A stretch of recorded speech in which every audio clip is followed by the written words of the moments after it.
Longlisted for the National Book Award in 2022, Maria and Other Short Stories sealed Marytza K. Rubio's name in the history books for creating an immersive short story collection. Wrapped in themes of revenge, grief, and love are mystical tales throughout this exceptional novella. Rubio spoke with us about creating an interactive book that gives artistic license over to the reader by letting them become a part of the story as the story becomes a part of them. We talk about her personal connection and inspiration behind these stories, and we start the show with a special tarot reading. Stay with us for another episode of the Vulgar Geniuses podcast.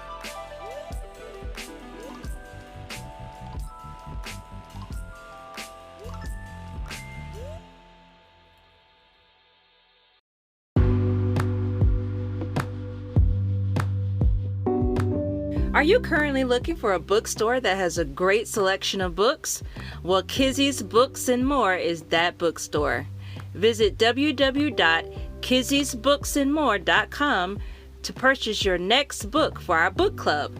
Use coupon code VulgarGenius to receive 10% off the subtotal of your first order. What's up, everybody? Welcome back to another episode of the Vulgar Geniuses podcast. We are your hosts. My name is Denny. And I am Veronica. Today's episode is brought to you by our September Book of the Month writer, Marytza K. Rubio. She is the author of the book Maria and Other Stories. Marytza has an MFA in creative writing, Latin America, and was a bread loaf scholar. She is the founder of Makara Center for the Arts, a nonprofit library in her hometown of Santa Ana, California. Welcome to the show. How are you doing this lovely, lovely day? I am doing great. Thank you so much for having me. Thank you for being on the show. Now, before we get down to the hard-hitting journalistic questions, I'm going to pass it off to Denny. What is your favorite tarot card? Right off the bat. That's a great question. You know, I really am drawn to the High Priestess. That's one that's very aspirational for me.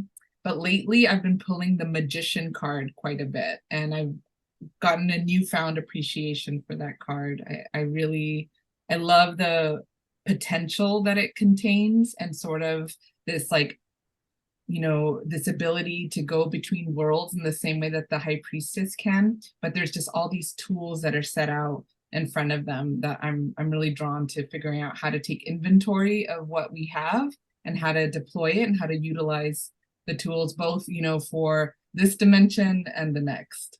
Has there ever been a time where you're pulling and you realize, like, oh, I don't think I've ever pulled this card before, because there's so many? Yeah, I think I started reading cards probably when I was maybe about 12 years old. But what does happen is, with the deck that I use, the one that's designed by Pamela Coleman Smith, it's the Rider-Waite deck. It's probably the one that has the most recognizable images. I will find symbols and images in there that I hadn't seen before. So I think that's something that's really surprising to me, is that you can look at it and then see something that has always been there. I mean, the images remain static, but I guess what you're drawn to or what you're able to see changes over time, or the point of life that you're in, I think. What was the soundtrack or songs that stand out to you when you were writing Maria? I wrote a lot to Dengue Dengue Dengue. It's kind of like this electro cumbia. Oh man, yeah, I love that. And it's like meditative. It has like kind of nice drone to it, but it had like this kind of hot, humid vibe that I could listen to it on repeat over and over and over again. I listened to a lot of Burial and Young Fathers. There's their album that came out around the time, I think it was Cocoa Sugar. They have a lot of ritualistic imagery in it, kind of just like tucked in their lyrics. A lot of things about like transformation and just ritual. that I felt like it was really inspiring or really just tapping into sort of the world that I wanted to create. But I had a playlist I just listened to, I mean, over and over and over and over again. Yeah, it makes such a difference. Yes. And Veronica joked earlier. She's like, "Oh, maybe we can ask her to do like one card birthday reading." Oh yeah, actually, I was planning on doing that. Oh snap! Really? Yeah, yeah. I think oh my God, I think when I went to go get my water, I put my tarot cards down, but I can go run and grab them. Like, that's actually what I was hoping you'd ask me to do. I didn't want to impose. Oh, we'll wait. We're both Libras, so this would be perfect. It's coming up for us. Oh, that's wonderful. Are you a Libra? You're a I'm Libra? a Cancer. I'm a Cancer. Okay, okay. Y'all good too. Y'all good too. Libras are so balanced, and when you're not, like, everyone knows. Me today. Yes. I would love to do that. Would you like me to go grab my deck so I can do it now? Yeah, sure. If you don't mind. Not at all. Just it's right out here. I'll be back in the flash. Thank you. Yay, so fun. Okay, well, I have the deck that I'm going to use for you. You have a choice, and I'm going to impose this one. This is the Leonora Carrington deck. That's nice. So she was a surrealist and an amazing painter, a writer, a sculptor, like anything and everything she did. And she created this deck that was just published maybe about 2 years ago. And it's stunning and gorgeous. And there's only the major arcana. So there's only the 21 cards here, 22 cards. And then I also have the one that we were just talking about, the Pamela Coleman Smith deck, which is all 78 with the really traditional, kind of more recognizable images. I think that these guys. So it's a lot of the ones that you see in movies that everyone always sees. So I wanted to give you a choice if you prefer the Leonora Carrington deck or the more traditional 78 card deck. What you going for? I want to go big, like the one that we don't see all the time. So, yes. Oh, the new one? Yes. The new Carrington? one? Okay. You're asking a Libra a question. I'll go with Denny because that one's flashy and okay. That box was beautiful. It's different. Box. Yeah. When I saw it, it called my name. Oh, good. Okay, so what I'm gonna do, I've never done this on Zoom before, so I'm gonna split this in two. Actually, I'll split this in three to give you more choices. And then, Veronica, which one would you like? This one, the middle deck, or this deck? Middle, okay, that's for you. And then Denny? The right one, please. You're right. Yeah, she can't see where you're pointing. See, clearly I haven't done this. For this A or B? Yes. A, the one with got it. Yes, the one with the bracelets. Yeah, colorful one. Okay. So Veronica, I'm taking one from the top or the bottom. Which one do you prefer? Top. All right. So this is your card, and you have the Chariot. Okay. Tell me about Chariot. Okay. So this is a Chariot year too, because it's the year 7. It's 2023, 2 + 2 and 3 is 7. So this is a card, and I wish, if you wanted to, I can send this to you too, so you can analyze it and look at it. I always like to ask people what you see, what stands out to you. Are those goats at the bottom? They're sphinxes. Oh, they are. Yeah, they're a type of beast. Oh, okay. A creature, a mystical creature. And then there's a charioteer, and then the 2 figures by their side. Okay.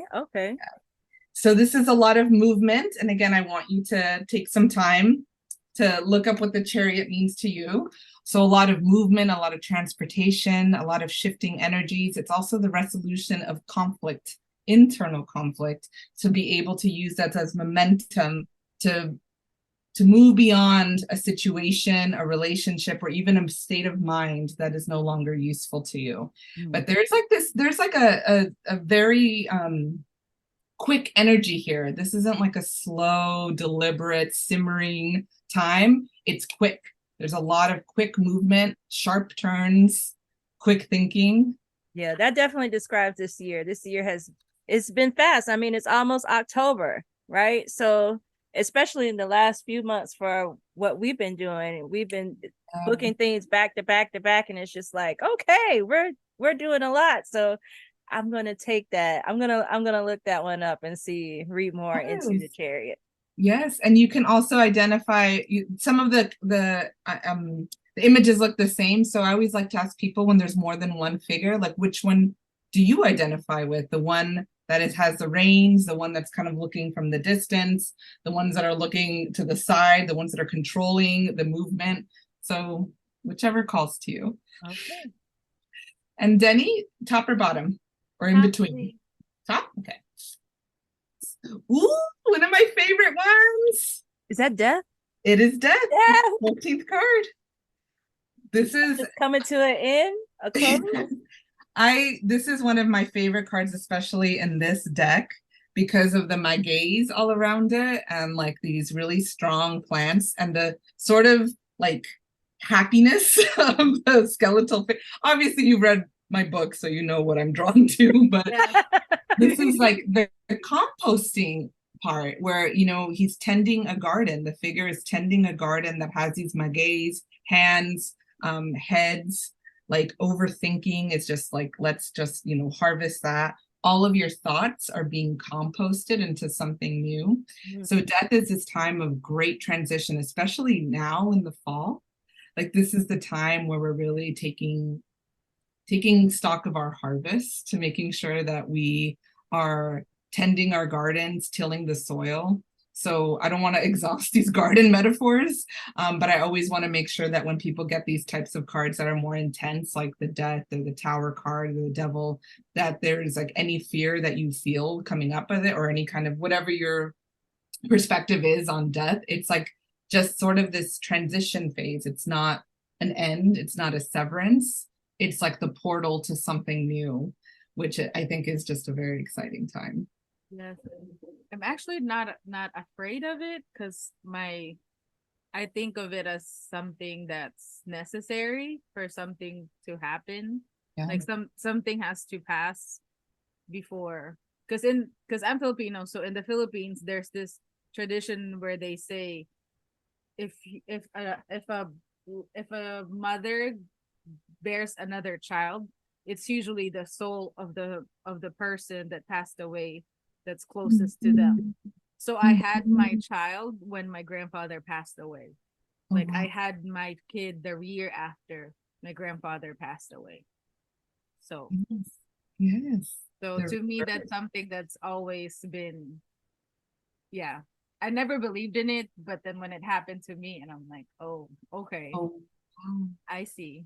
This is how you want me to know. Okay, I accept it. So that was so much fun. I'm like heated. Yeah, like you have no idea how like my body became like.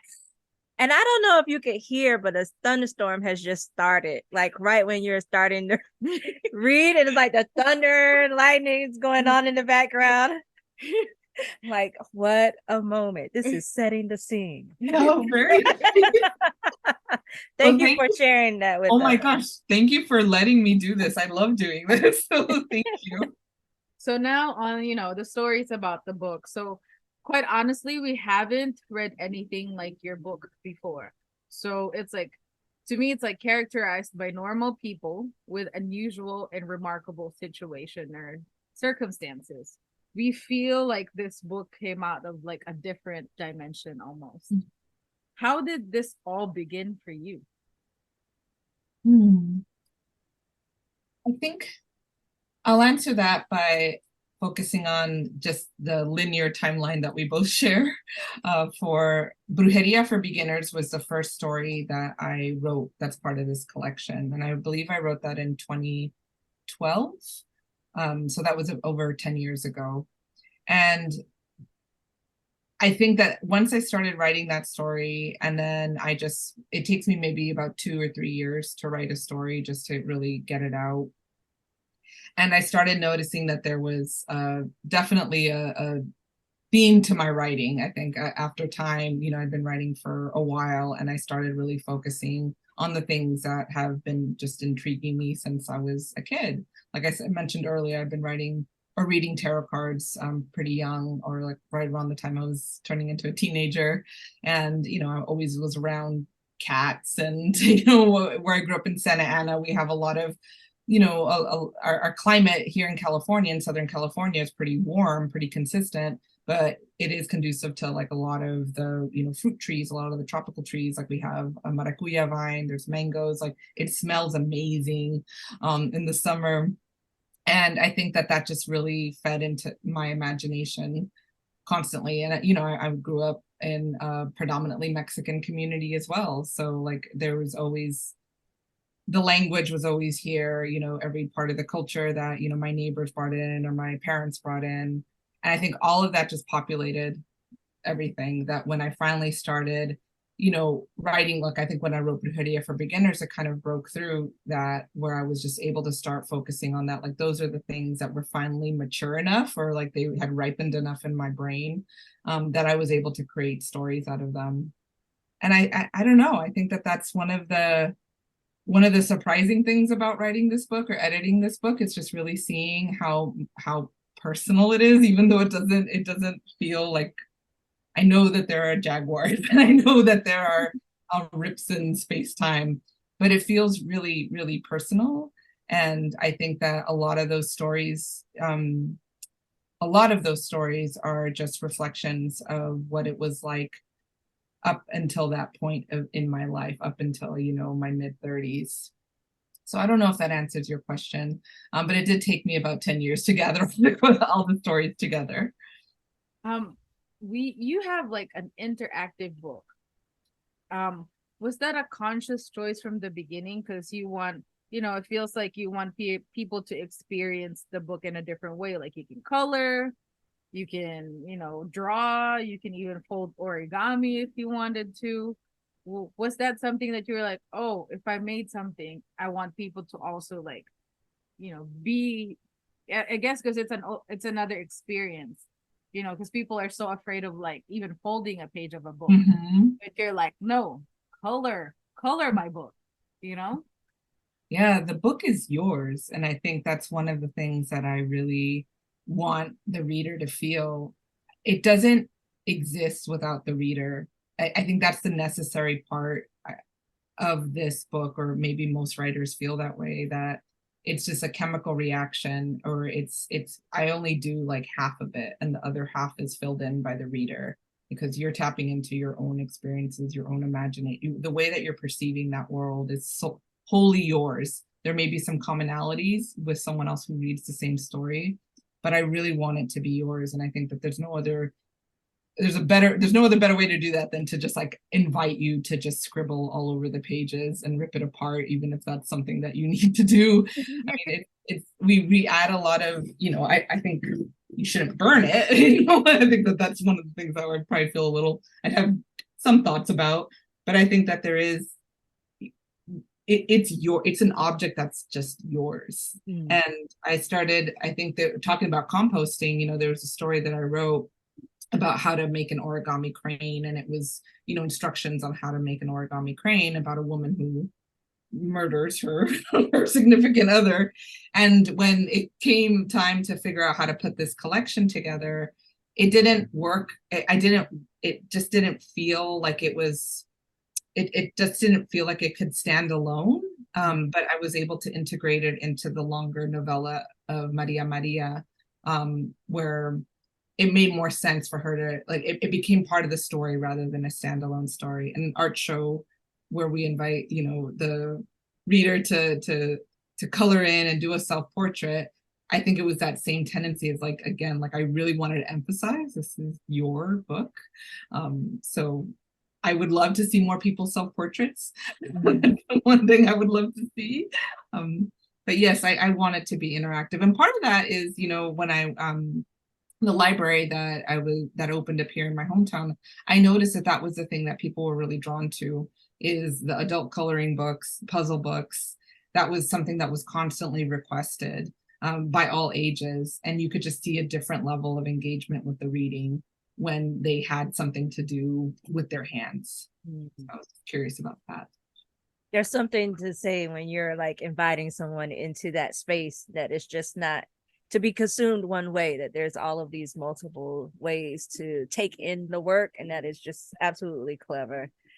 Your you came in hot in your first story. Brujeria for Beginners. You have this teacher who is going over the rules and classroom expectations, and we know that she is talking to students throughout the story, but she is the only one that is speaking. Will you talk to us about choosing to use dialogue in this manner? Because you knew that she's talking to somebody and that they're replying back, but you don't ever see what they're saying, but you just get it. So let's talk about how you crafted the dialogue within that story. That took me a while. I think the first it's pretty close to the first iteration of it back in like 2012. Lot cleaner now for sure. But I felt like that I really wanted to hear the instructor's voice, and I wanted to keep it light. I take a bunch of community college classes. I took a very non-traditional route through to education, but I love going to community college classes, like taking whatever, like learning Portuguese or, Latin American art, just kind of just like a sampling of it. And I just remember, thinking about like what would it look like for someone to have total control of a classroom and have to deal with some of these questions that I heard that even I would ask, just kind of just like, how do you like, what is, I don't understand, or just like not showing up or hating group projects. And those are people that are there because they want to be there. They're looking, they're looking to learn. And I just wanted to hear a voice that was very authoritative and just, especially for something like magic or brujeria or something that people don't accept as part of their life or are willing to experiment with or explore. I really wanted this voice to be clear and direct and just saying, this is the way things are, and this is how you participate, and this is how you protect yourself, and this is what happens when you don't. So I just felt like having that voice. And what I did need to add in there, what some of my early feedback was that, there needed to be some sort of arc. And I think that that's when, this visitor comes in to the classroom and they take, care of him, that there had to be something there. And that allowed me to even like understand her a little bit more and talk about her backstory and why she is where she is. And yeah, it was definitely fun to write in just her way without having any other voices interfere, but hopefully that you would be able to hear them as a reader. Yeah, that is definitely one of my favorites of the book, and it's just a great way to open because it lets you know like this is what you're getting ready to experience. So boom, here you go. How did that story like come to you? Okay, let me see. So we have a lot of botanicas here in Santa Ana, and there was some time where I had someone that I was close to that was had her own business, and she was making a lot of candles, doing tarot card readings, and I helped her prepare candles, and I helped her, I was learning from her, and mostly it was like feeding the parrots or like doing something very like I didn't I didn't do anything too wild. And I just remember like what that would be like if she taught a class, or if I was in it, like if someone was actually in this class. And I remember, she was just very, very, she had a very clear point of view. When people come to get tarot card readings or when they're looking for help spiritually, I don't want to generalize, but a lot of times it's for love. A lot of times it's to address like, a lot of times it's for career, but sometimes I think maybe the ones that I paid more attention to were the ones for people looking for love or people looking to get over love, and all matters of the heart in some way. And I just think that that's one of the things that really stuck with me is how you have to be like when you have like a girlfriend who just won't leave a dude or they won't leave a partner, or they won't get like, stop taking that phone call, like stop. And just like I saw how she had to be so direct and just be like, just nope, nope, stop. There's no love there. Move on. You're better off. Let me help you move on. So yeah, that kind of stuck with me. So while we're talking of brujeria or witchcraft, can sometimes have a bad rep on people, and people like to claim that, oh, it's too much, or it's like it's not their thing, and yet those are the same people that like astrology or like tarot reading once in a while. How does it feel like writing a book that have brujeria in its veins would reach this expansive audience? Yeah, I'm always surprised still, like even just having this conversation that this book lives now in other people's minds and in their memories, and taps maybe into their own lineage or their own beliefs. Mm-hmm. And I think that that's what's most exciting to me, is that it's a conversation that more people I think are willing to have, not just because of my book, but I've noticed it in the past, like, 5 years or so, that there's been this interest and this attraction to tarot, to crystals, to astrology, to brujeria. There's that whole like witch Instagram community, that I think is very comfortable, where I talked to some women who have been practicing witchcraft for the majority of their lives, that were never able to be out, really, because of the way that society would treat them like they were, well, like witches. I think that there is traditionally just sort of this rejection of that kind of tapping into the divine feminine power, divine power that we have access to, or that we are connected to, or natural power. And I'm glad that we can have conversations about it that aren't extreme, that aren't like, this is bad, this is evil, you're going to, burn in hell. Like I know that those thoughts may exist, but I feel like there's such a balance to people saying like, no, this is a way that we're able to connect to ourselves, connect to our own power, connect to nature, and then just expanding the idea of who we're in relationship with, like how we take care of the earth, how we care for creatures around us, and how we take care of people who may not always be aligned, or may be struggling a little bit more on their own, that if we're able to see them with a little bit more compassion, whether because Mercury's in retrograde, or their sun is connected to Pluto, and it's like, if whatever reasons we're able to give ourselves to have more compassion with each other, if it's not like a natural connection, but that we're able to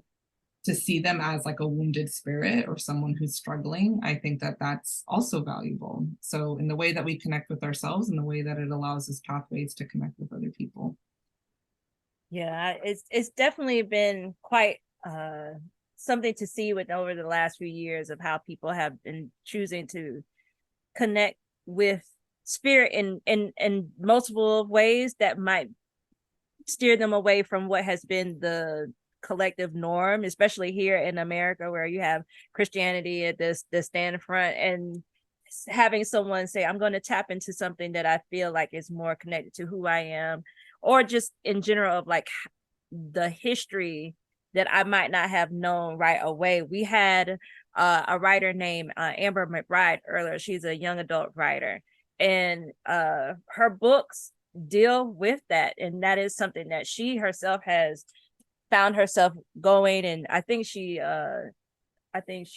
does Yoruba. I'm not quite sure, but I know that is something for her, that is how she is choosing to connect with spirit. And it has been really awesome to see people say, I want to go against the status quo and do what I feel like it is comfortable for me, or coming from out of this space of where this is what I was doing in my private life, and now it is okay because it's becoming normalized in a certain way. So it's been quite something to see that. And now having your stories and other stories alike to be able to see those things really means a lot. And I'm sure to those who read it, and they can say, I can see myself in this book that you've written. And you delve into time travel in your story, Carlos Across Space and Time. And there aren't that many American stories that I personally could think of that feature Black and brown characters manipulating time, especially to change the outcome or the course of an unwanted death. Can you talk to us about using this device of time travel within this particular story of about Carlos? This is one of the stories that that felt really personal. And again, I don't have access to the multiverse yet, but I think that this is one of the stories that I really wanted to. I couldn't shake it. So I grew up here in Santa Ana, and I grew up just, so I think that I lost someone that I knew in high school, and I remember we weren't close. The relationship described between the main character Ruby and Carlos was really much this relationship that I had where it was at a distance, and it was but this great love, and a great appreciation for someone, even though there wasn't a closeness there. And I remember thinking about him, and I knew that he had been killed after graduation. And I remember trying to find more information about him, and like years later Googling him. And I didn't find information about him, but I found someone else with the same name who had died at the same time, but like 7 years later, like it, and in our, city, in a very similar location. And it just felt like it keeps happening. Like it just keeps happening. And I just remember thinking about how when I found out that he had been killed, like that there was definitely a lot of sadness. There was a lot of grief, but it was not the first time. Mm-hmm. So I just felt like what I wanted to give him a better death. That's really what it comes down to. And if everyone else is reading that book, they now know that there's a better death. Like he had a full life. He had a family. He was able to, die at the time that he was ready to go and be with the woman that he loves. And that's what I really wanted. And I felt like the only way to do that was to be able to present these scenarios in different ways until I was able to figure out what his good death was. Like, so even though I don't have a mirror that I can go through, I really did, I gave myself that space and time to be able to imagine what it could look like, what were the multiple lives that he could have lived, what could I have witnessed him doing, what could our relationship or his relationships been like, here in this world, and then in so many others. Yeah, I really like that story, and it brings out the possibilities of what you can do when you're talking about writing a narrative to help you process the grief of losing somebody, and the ways that you can honor them in this way. And I think that's just a beautiful way to touch on this, what you were talking about with your friend, and connecting it in this story in this way is absolutely beautiful. And I think one of my other favorites is the story that follows it, which is The Paint by Numbers, which is a great follow-up to Carlos Across Space and Time. Will you talk to us about the origin of this story and what you wanted people to take from while reading it? Yes, I'd be happy to talk about this. I don't really get asked about this one, the Beetle, the Paint by Numbers one. And I think it was just I was really meditating on the color blue, and really just like, the thin blue line, and just like these, there's this exhibit at the Los Angeles County Museum of Art. I don't know if it's still there, but they would have policeman uniforms that were just so huge. They were like about the size of the wall. It would completely take over. How this like uniform is so imposing and so impermeable. So, and it really is just like a cloak of impunity. So I think that, this is one of the ones that I had started writing, I think in 2018, and it was, or 2018, 2019. And then I knew in 2020 that I wanted it to include it in the book. It's just this idea of like the death feigning beetle. Like if you're able to pretend that you're dead, like, does that protect you? Does being able to assume, just like being, not having life, is that the only way that you're able to preserve your own? And I was just thinking about how there is the color blue, like from, you know, from bruises to, again, the uniform and to the sirens, just all of that. How do I turn that into something that can potentially be transformational? The blue, the beetles, you know, you use them to eat flesh off of a cadaver, like scientists use them. They're very, you know, flexible creatures that can fulfill, they're very utilitarian, they can fulfill a lot of purposes. But I just remember thinking about an earlier version of Maria Maria, the novel. I'm sorry, the novella was previously a novel, and I had been playing with it, and the idea of what does it look like to, you know, to bring people back from the dead who have been wrongly killed or who had more of a life. And again, the same idea with the Carlos across space and time is just people deserve a better death. But we can't give them that because the way that we are structured here, we're not honoring their lives, you know, especially for Black and brown men. Like, we're just not honoring their lives. So I really, this idea of resurrection, like how do we bring someone back? How do we, and then is that the only way that we can guarantee a just life, is if we can bring people back?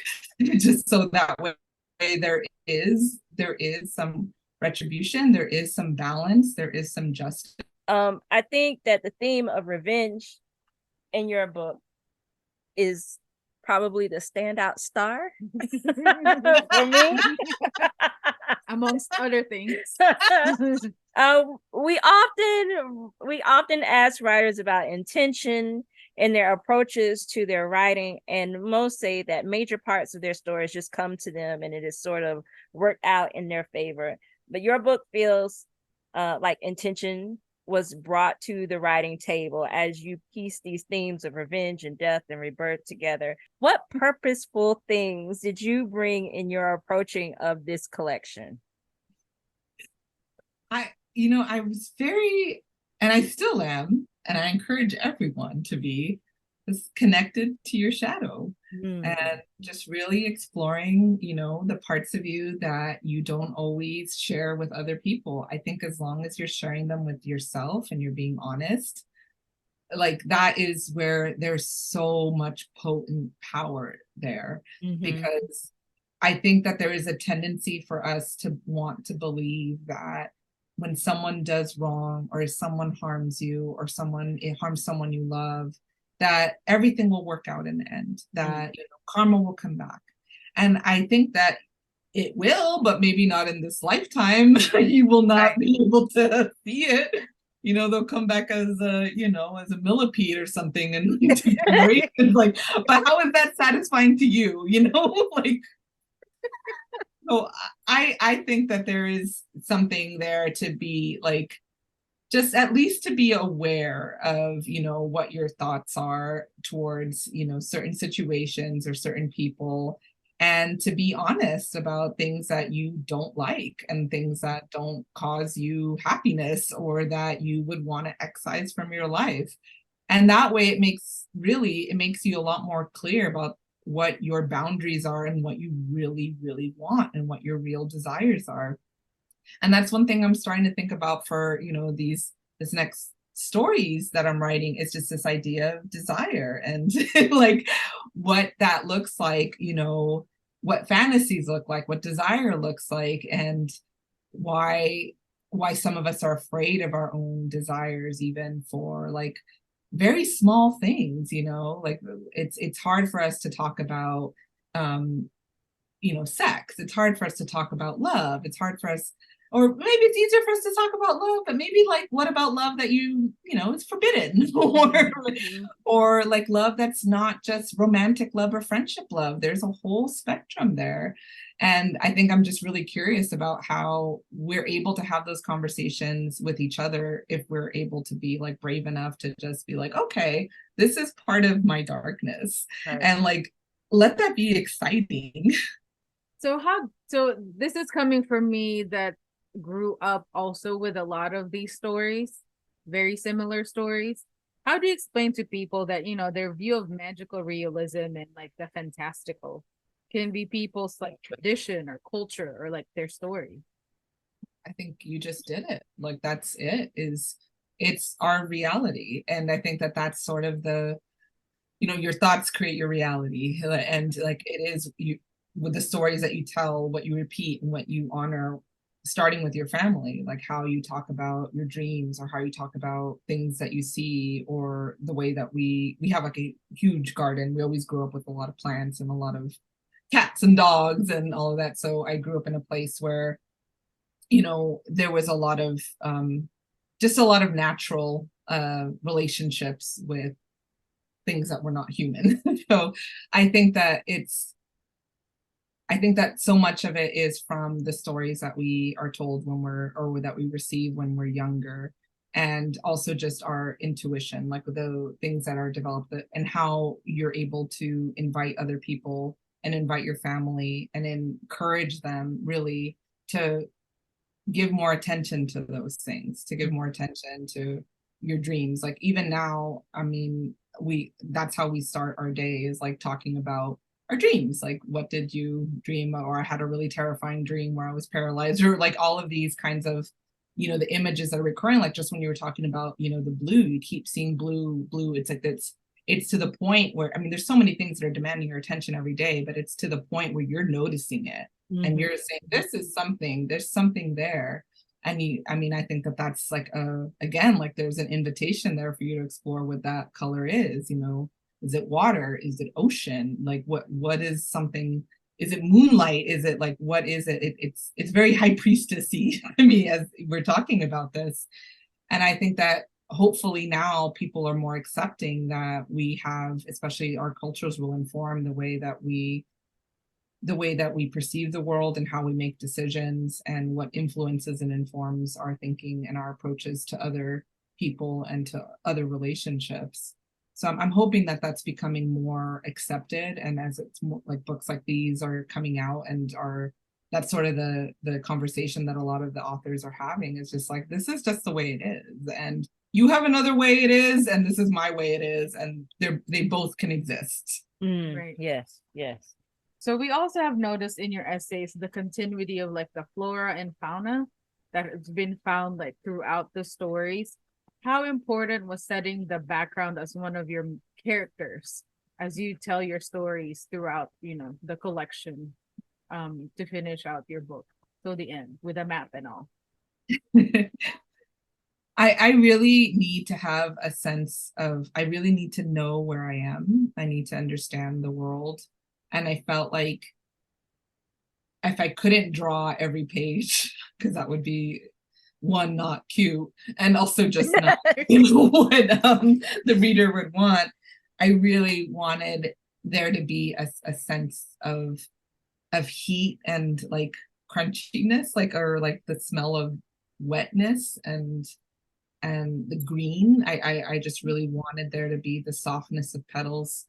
And I felt like the only way that I could do that was to provide those prompts really to the reader. And knowing that you've all seen, you know, these lush forests before, or you know, or you have an idea what a rainforest looks like, or what an abundant garden looks like.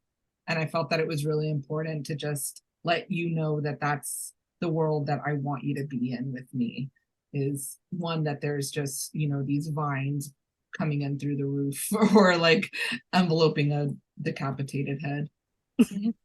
Yeah, because sometimes, you know, people like to set a scene or a story, and sometimes it's all just words and sometimes it's overwhelming. But I think how you did it is like, you know, it's part of your story. Like you see certain animals be repeated, you see like, you know, the same trees, the same fruits, the same like, you know, like the cats or the jaguars and the crocodile. And I'm like, it all kind of flows like it's one whole big story, but it's all in different pieces. So, you know, it's not too overwhelming. It's more of like an immersive experience rather than like in your face, like, oh, there's like colosseums and then there's like, you know, people here and people there. It made a big difference. That's great to hear. I really that's all. That's really the challenge for me, is how do you create an experience that's it, like where you, it's immersive. That's very gratifying to hear. So thank you. You did it, girl. You did it. To write your full self. I know you were talking about how important it was to tap into the shadow self when you're, looking at where you want to be and what you want to do, and to tap into your full self into work, and that being those things that are extremely important to you, such as culture and belief system, then to send it out to an editor, and then to get it published to be read by people all over the world. What is that feeling to lay yourself bare in this way, even when it is a work of fiction? I know you spoke earlier about it being like this vulnerable space. Like, what is it to now say, now everybody has that piece that is theirs, but it also is like a piece of you as well that you've given them? Yeah, now that you're putting it like that, I never really thought of it. So now I'm terrified. So, you know what? You're not gonna believe me, but I don't think about that because it is kind of frightening. But now I'm gonna respect your question. I'm gonna answer this. It's not mine anymore. I think that's the only way I can describe it, is that it really, really is like all of it. Like I was telling you, all of the influences that I just had been gathering for like over 30 years, almost 40 years, really, just like really just letting them all marinate in there. And that's what came out are those stories. And it feels like it's out of me now, and it's not, I'm thrilled when people read it, and I am able to have conversations about it, even like critical conversations. I feel like that's going to only help me as a writer down the road. I love it when people have a reaction to a specific story, but I feel like it's yours now. And it's like there's something that like I cut the rope, like I cut the cord, and it doesn't, again, it's very gratifying to know that it's finding homes, and kind of like embedding itself, hopefully giving you some nightmares sometimes. Like it's out, but it doesn't feel like it's mine anymore. Like it was like another person who wrote it, almost. That's what it feels like. And now, because that part of those stories, the part that allowed me to write all those stories, has been exhausted, then there's room for something else to grow. Like I feel like it's like another Marytza. Like it's just like, and now now another one is growing in order for me to write the next book. That's going to take me like 10 years. So it's It'll be well worth the wait. I know that. It is an honor, though. If I really think about it, it will be overwhelming. I know it will be, but what a privilege. Like I don't shy away from that. I know how it took me a very long time to get published. So I know how hard it is for writers that are trying to finish their book one and then also get to that next step of publication. So it really is a great privilege that I'm grateful for and just totally dumbfounded by. I think this is a good segue into my next question. A few years ago, we had Kiese Lehman on our show, and he said something that has constantly stayed with me, which is it was in reference to people of color getting their works published and being told that there was no audience for it. And he said, when people are written to, people read. Mm-hmm. So in 2022, your book was longlisted for the National Book Award, and this honor is considered to be one of the most prestigious awards given to writers. And now you can say that your work has received this high regard. What is it to know that your book has reached so many that know what you were writing to them? At this moment, it feels like a great responsibility that I want to spend more time. I want to spend more time fulfilling it and sort of this opportunity that, as someone who has a full-time job, like, and balancing the writing, the creative practice with also the practical demands of just being a human in the United States and living in Orange County, California. I think that I have to follow that. And where I've been struggling is how to balance, really, because I think that we can do as much as we want with our time, and we can spend it in creative, thoughtful ways. And I think that being longlisted for the National Book Award was truly not anything I was expecting. My friend Lillian Rivera, who's also a fabulous author, she texted me in the morning, like, just OMG. And I was like, oh shit, like, who died? Like, just like, I was just like, what happened? Automatically going there, or like, who's in trouble? What did I do? And then it, like, as I was waking up, she's just sent me the announcement. And I remember it was Mexican Independence Day, and it was like a Friday or something. It was like, so I was just like, what? Like, over and over. It just took a long time for me to understand that that was now part of my story as a writer and as an author.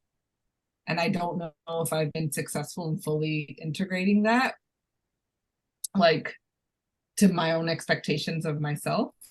So, like we were talking about earlier, like the National Book Award, I think is like, it's a validation. Yeah. A validation for you, and a validation for, like, you know, people of color, that yeah, if we have stories that are about us and that talks about our experience, we would read it. There is an audience. And I think that's of course like a validation for you, because you said like 10 years of this like labor of like love, hard work, every adjective that you can describe about this book, and then to be put in that pedestal with these other also wonderful authors.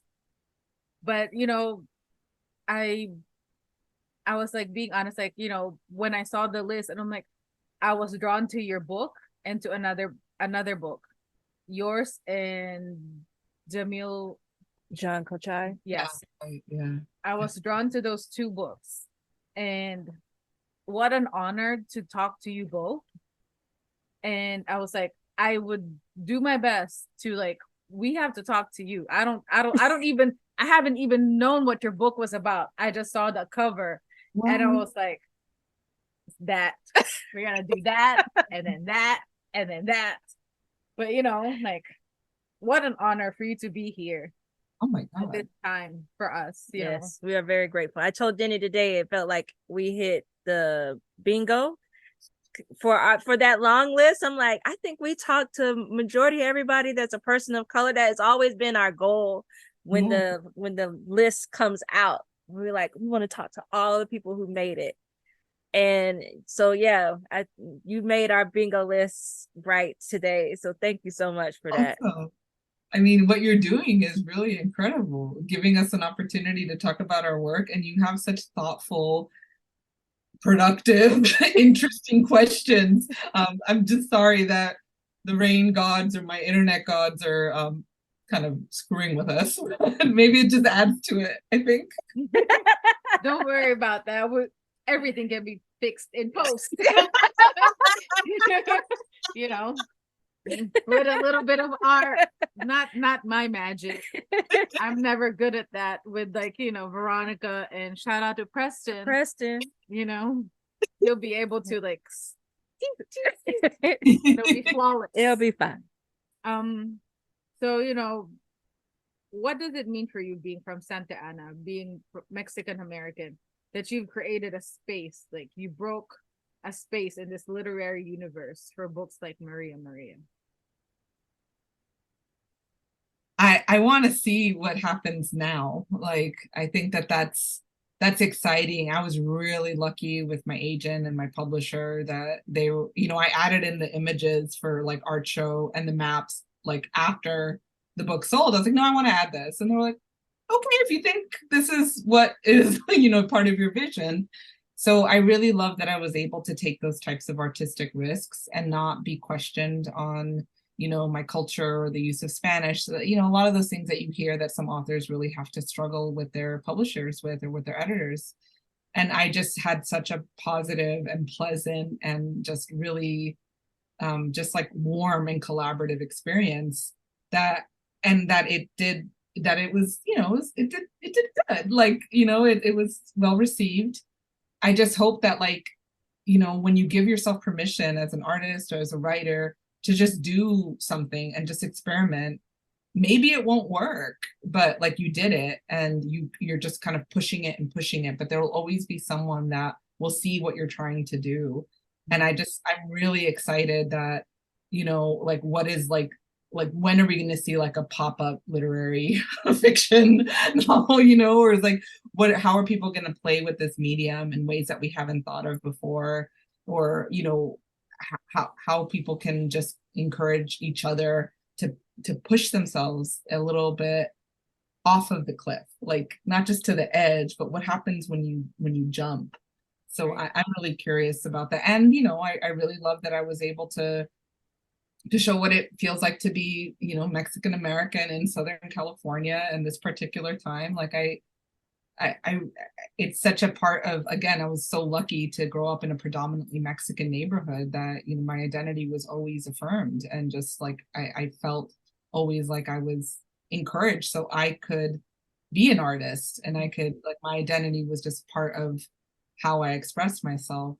So that allowed me to take more experimental, or to take more risks actually in some of my stories, where the characters that populate the book are people that I essentially grew up with, or, you know, family members or parts of them, and, you know, have the culture be expressed in that way.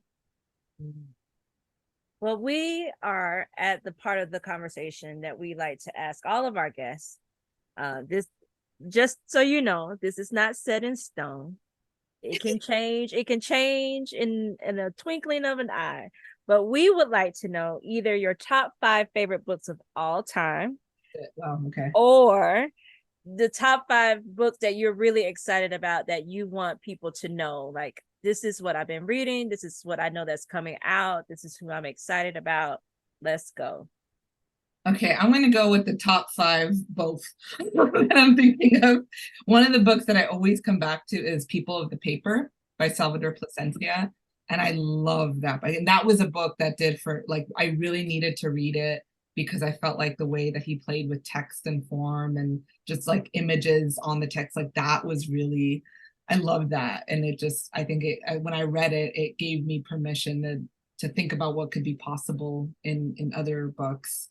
I love Leonora Carrington, the woman that we just shared the tarot card with, those images. She has a book called The Stone Door, that is that one, and The Hearing Trumpet. Again, they're very like surreal, and kind of what draws me to them is the unexpected language. I think sometimes when I fall into a lull, and sometimes I need that when I'm reading a story, kind of like listening to music, you kind of know what note is going to come next.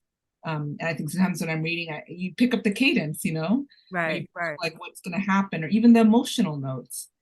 And there's nothing wrong with that, but I love being surprised. Like I love just like, you know, an odd word choice or an abrupt end of a sentence, or just something just intruding on that reality is just so interesting to me. Let me see. I ran a library, McCarter Center for the Arts, and right now, because we shut down for the pandemic, all of the books are literally like next to me. There's like an entire library. So like over here. There's it was a recently translated book too, about another surrealist, Remedios Varo, and she wrote, it was like Letters, Dreams, and Other Writings. And Remedios Varo and Leonora Carrington were like best buddies, and they would do like recipes together and make magic potions and hang out with, you know, 100 cats. And it's like a very like awesome book of like essays and dreams and recipes. And I think a newer translation by Margaret Carson should come out next year with more text in it. So I'm super excited about that. A book that really had a profound impact on me was Erasure by Percival Everett. I read that like I think in 2010, And during the time I was working at a literary arts organization. So it really stuck with me, and it was pretty incredible. It still is on a reread. I love The Master and Margarita. And my husband jokes about it that I just like it because it has a cat in it, and that's not true. It has, I named in the Brujeria for Beginners, I named the Behemoth Foundation after the cat and Master and Margarita. But I really love that story and the way that the narrative unfolds. So I go back to that one too, just because it's, again, that surprising language that really gets me. And then I don't know if that's 5. I love art books too. There's this one Cuban artist, Belkis Sayon. It's a lot of her prints. Really, she's a Cuban artist and just really stunning. Again, tapping into secret societies. So seeing images of that are really stunning. And then I think for writing, any books that help with my writing, get me kind of going again, is the Wonder Book by Jeff Vandermeer. That one's always really helpful. I rely on that one to, when I'm like staring at the page and I'm like, I have 3 hours, I can watch TV or just, play with the cat or go for a walk, or I don't go for a walk. Why am I saying that? I'll just like zone out and watch TV or listen to music. But I'll pick that up, and then it gets me excited about writing again. And it's like, oh yeah, I'm reconnecting to the reasons that I do this. So yeah, that was a surprise question. So thank you. I think that's a good solid list right there. You can't go wrong with that list. Yeah, so many recommendations, for everybody that's looking for something to maybe dabble with the arts or good novels, something that may surprise them. Yeah, so you know who I would love to hear a conversation between you and there's a children's writer named Juji Morales that I think would be so good. Yes. Gotta figure out how to make that happen. Do you know who she is? Yeah, we had all of her books in our library. They were so popular because they're gorgeous and just so like they're so good. They are. Yeah. And we had her on the show early this year, and it was a tremendous pleasure to talk to her. And I think that if you two could meet, it would be so good. Your story Tunnels. What is it? Bright Star? Yes. There's Bright Star and your story Tunnels. Bookends. Yes. Bookends. Yes. Go back to Bright Star. Yeah. Yeah, it just gave me goosebumps because I'm like, why is this story like so familiar and yet not? Bright Star. My son loves Bright Star. Oh, I got loves it because of all the animals in it. Oh wow. Yes. Yeah. If you can find it in your library boxes or whatever, just pull it out and then you'll be like, oh yes. Okay. Yeah. So and you should also write children's books, by the way. Oh yeah. I wrote one. I just wrote it for myself about a black cat that couldn't find his home, like just finding different owners or people that took care of him, and then one about a paletero. So ice cream man. I would like that one. My son is obsessed with the paletero man, the accompanying song. I forgot his name. Aki Diaz. Yes. Obsessed. That's right. He's like, Mommy, when can we like borrow the book? I'm like, other kids need to read it. Is it my time again? No, it's not. She's in our house for 2 whole months.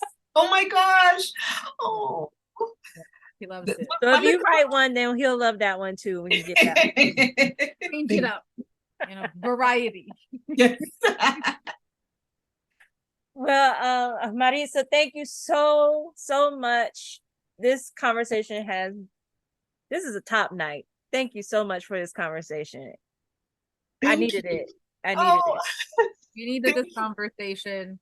When I picked your book for my birthday, like I was being honest, like I just saw your book and I was like, we have to read that. When are we reading it? I'm like, I'll read it for my birthday. I don't care. And then when I saw like, oh, this is what it's about. you need to know that I'm the most scaredest. Like, I'm a scaredy cat. Like, I get freaked out by spiders, reptiles. And yet with this book, I was like, okay, I can get with this.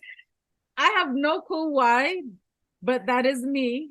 And this is us. But I enjoyed your book. And I think I even mentioned to Veronica, I'm like, oh, if all books were lost, I feel like this type of like writing or genre, I can get with it. If this is like one of the last books that be on the earth. Oh wow. Oh my God. I'll be all right. Didn't I tell you that like just casually while looking over the plants? Yeah. And if you plant it in the dirt, it'll grow. So Full circle. I see what you did there. Full circle. Right. That's right. You can do whatever you want to do with your book. The book is yours. She said the book is The yours. book is yours. That's a very powerful statement. Mm-hmm. Well, thank you again. You have a wonderful rest of your evening. This was so lovely. This was refreshing. You So have revived me. I don't know how I'm going to go to sleep tonight, but when you're in an adrenaline rush. Yes.